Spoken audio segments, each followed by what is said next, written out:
there are a lot of organizations out there that do prey on people looking for answers. And I said this, I think on one of the earliest pods, like, do not broadcast that you're looking for answers because people will sell you answers. And that's something that I had to learn kind of the like hard way there. No, it's so true. Even though I have many friends who have gone on that Scientology audition. That's literally actors are looking for stuff in life. So they have these auditions for commercials for Scientology, but they don't tell you it's that just to get actors in who maybe they can funnel into their actual cult. Here we have a community. Scientology is an actual fucking cult. It's not cult light like I was in. Mine was a diet cult. Scientology's cult, this guy. Full-blown cult. Mine actually, whatever. MLM is just like capitalism. It's straight up capitalism. But yeah, no. I didn't fuck that. Yeah, that was the most disconnected Daniel and I ever were. We've never had a reason to be. Nope. Yeah. It's always just we've been, never hey, crossed I have this great idea. Let's dive in. We've never crossed fucking boundaries like that. And I crossed a boundary with you that day. Also, literally, again, while I could see it, you were spiraling into, beyond me, you were spiraling into a really hard a bunch of apathy, how you connected not to the trusting world. any, no systems in the world. I feel like before college, it was like no. The live show was the last time you guys were really at odds. He was just heated. I was like, you were containing I'm it gonna make so this well computer for do what I know I'm you telling it did to feel. do.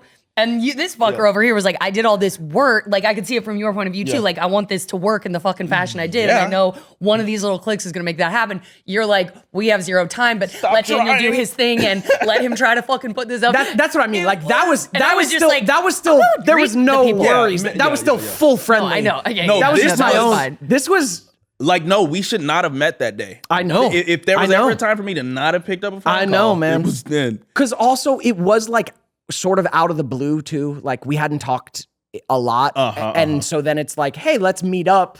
So I can sell you this. And then when did you guys see each other again after that? I forget. It would have been a while, dude. Dang, bro. Like, no, because that was the longest I went without like being in touch with you. Because then I was still on that journey for a while, got out of it. Then I was in like my big relationship. And like, I just knew it was that thing where I like kind of knew like, oh, Daniel and I shit is kind of off and I'll circle back, but it doesn't feel good. I was like, we can't. Fuck. There's no reason to even try for it right now. Like, I don't remember when the next time we linked up after that. Well, it was probably for the coming show? together to write Dan and Dev go to for the college. show? I think it was that. And you guys wrote that after? Yeah, that was after that. Oh. I think so, man. Oh, little bugs. Yeah, that was well after that. Yeah. So interesting, man. Wild. Yeah. And now it's good to be able to look back at it and say, it was never that bad. Like you say, like $500, if that's what it was. I don't quite recall. The first one's like $5.95. Yeah, the first one. But yeah, to be able to look back on that and be like, dang, just folks in different parts of their life. Like even like, I came to it, like for me, I was like, oh, maybe he was struggling at that time and needed to do it. Or maybe, because I know you're someone who has sought out, higher levels of consciousness. So I'm like, maybe he deeply did believe in that. But it was still the idea that there was an ulterior motive. Yeah, no, it's awful. It just doesn't feel good. No, and Yeah. I did, like, again, was not for money. There's no money. I just pay money to be part of that thing. But I did believe in it at the time while I was in it, right? And like I said, still to this day, I don't regret whoever I got to go, because even my sister, who's like not into any of that shit, she still says to this day, like, I got a couple life-changing things out of going. She's like, that I'm glad I went.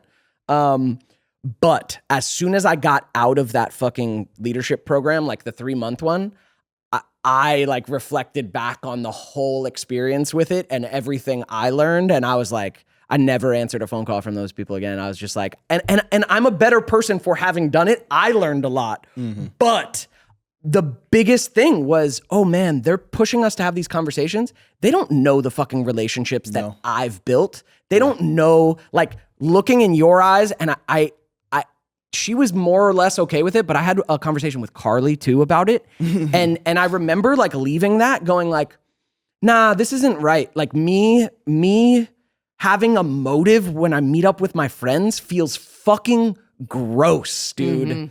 it was learning for me for sure of like, nope, I don't like that. Like, I don't care that there was this pressure from this program. Like, fuck that. Yeah. Like, fuck that. If my friend's not into it, if they're into it, cool. If they want to hear about it, cool. If they're not, fuck that. Fuck going into a conversation with a motive. Yeah. And I just like kind of to go back to what you said, like you said, looking back, it's not that big a deal. I hate retroactive minimization. Oh. You know what I mean? Because in the eyes of today, with the understanding you have today, it's not that big of a deal when you look back at it. You know what I'm saying? It was big. With the eyes of then and what you knew and how to deal with it then, it was life-changing, you know? Yeah. So it's like, I don't like to look back because I could think that of 1,000 things. The sexual harassment I've experienced, not that big of a deal now that I look back on it. Right. The domestic violence I've experienced, not that big of a deal now that I know what the outcome was. Like it wasn't like other ones, you know what I mean? Right. I wasn't beaten senseless, but I didn't know if I was gonna die in those times, not just the ones, you know what I mean? It's wild. So just remember when you look back, you're looking back with different eyes, always. Yeah. No, and this was a big one. I know. Like, I remember seeing it in your eyes. Like, oh no. Like, like, lost all trust. This person doesn't trust me. Yeah. And for good reason. Yeah. Yeah. Crazy, man. That's some shit. Damn. That was wild. No, I had to just write it off as, he was in his own place and, that felt like the right thing to do for him at the time for whatever reason. I'm not going to try to explore it because it's too much. It's too taxing for me. But I was like, I can't. Yeah, you're like, I'm going to stay away from Dev for a while. Some years, yeah. It's crazy. I don't think we talked for like a couple years after that. Wow. Yeah.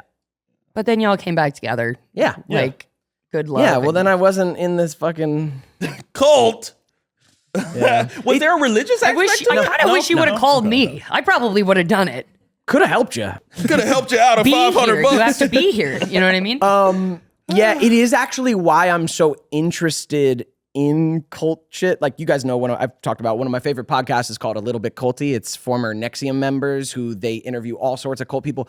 And cult adjacent people. And I'm so interested in it because I get it. I get that time where you have an altruistic idea about the world. You want the world to be a better place and you're seeking fucking answers and how, and then somehow you end up in a space where they say, here's how and here's what it is, but they also have a fucking agenda that they're getting you on board with before you even realize it is happening. That's how all cults go. Like, people are like, oh no, not me, not ever. It's like, no, there's a way this happens psychologically, and it's fascinating to me. The United States is culty. A cult, yeah, it's culty. Like, in all of our practices, rituals, symbolism, like all of it is a fucking cult. Yeah, you could say the dollar bill, you look at it, you're like, here's a fucking roadmap to cult.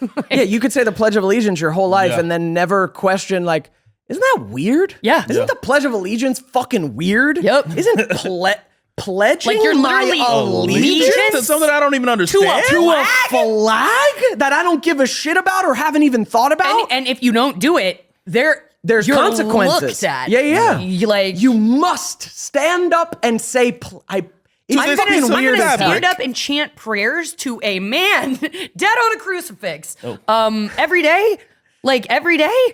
Get up and face the corner and start your chanting. One of my most viral TikToks was my like ulterior Pledge of Allegiance I did like a couple years back, and flag. I just made fun of 1 million people.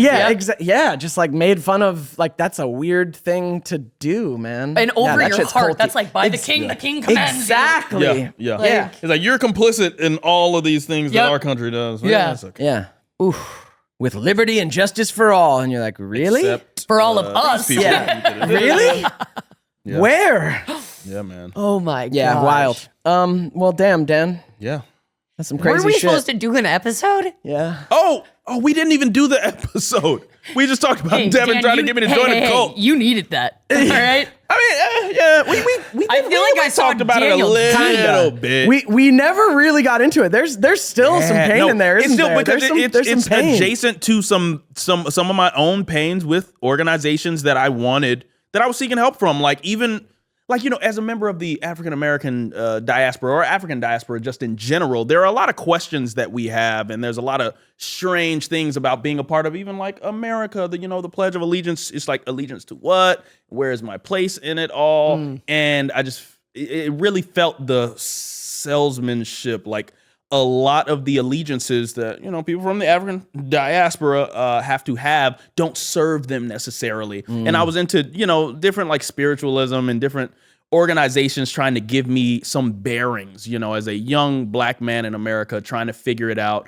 I was like, okay, let me go somewhere counter the American education system. Let me, you know, understand some of these people who can give me some doctrines that maybe lean more towards the support of me. And then even in that, I ran into some hustlers. Yeah, bro, like they will sell you whatever you're looking for. They'll sell you the idea of whatever you're looking for. So that, and then just regular stuff that people, that regular Americans are inundated with, like culty Scientology type stuff. And then this now from somebody, and I'm trying to hold on. I'm like, no, the Caucasian people are great, you know? And then my one white Caucasian, the great white hope.